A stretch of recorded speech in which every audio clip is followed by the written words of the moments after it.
ফসলের মাঠের আর্দ্রতা সংরক্ষণে মালচিং বিশেষ পদ্ধতিতে গাছপালার গোড়া বা ফসলের বেড ঢেকে দেওয়াকে বলা হয় মালচিং। যে উপাদানগুলো দিয়ে ঢেকে দেওয়া হয় তাকে বলা হয় মালচ উপাদান এবং পদ্ধতিটাকে বলা হয় মালচিং। মালচিং করলে ফসলের মাঠের আর্দ্রতা প্রচণ্ড রোদ বা বাতাসে বাষ্পীভূত হয়ে উড়ে যায় না, যার ফলে ফসলের মাঠের আর্দ্রতা ঠিক থাকে। এবং মালচিং করলে ফসলের মাঠের আর্দ্রতা 10 থেকে 25% পর্যন্ত সংরক্ষণ করা সম্ভব। যেই উপাদানগুলো দিয়ে মালচিং করা সম্ভব তার মধ্যে অন্যতম হচ্ছে ধান বা গমের খড়, কচুরিপানা, বাসাবাড়ি পচা আবর্জনা বা পাতলা শীট।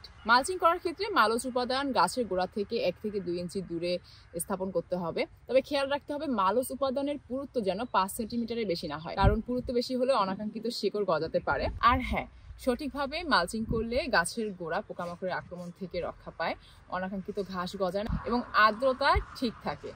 সেচ কম লাগে, যার ফলে খরচ কম হয় এবং লাভ বেশি হওয়ার সম্ভাবনা থাকে। মালচিং করার আর একটা উপকারী দিক হচ্ছে শীতকালে মাটির তাপমাত্রা ঠিক রাখে এবং গরমকালে মাটি ঠান্ডা রাখে। তাই যারা চাষি ভাই রয়েছেন, যারা চাষাবাদ খরচ একটু হলেও কমাতে চান, তারা মালচিং করতে পারেন। এতে আপনাদের জমিতে সেচের পরিমাণ কম লাগবে, আগাছা দমন সহজ হয়ে যাবে এবং পোকামাকড়ের আক্রমণ থেকেও গাছকে সহজে রক্ষা করতে পারবেন। তাই ব্যবহার করতে পারেন মালচিং পদ্ধতি।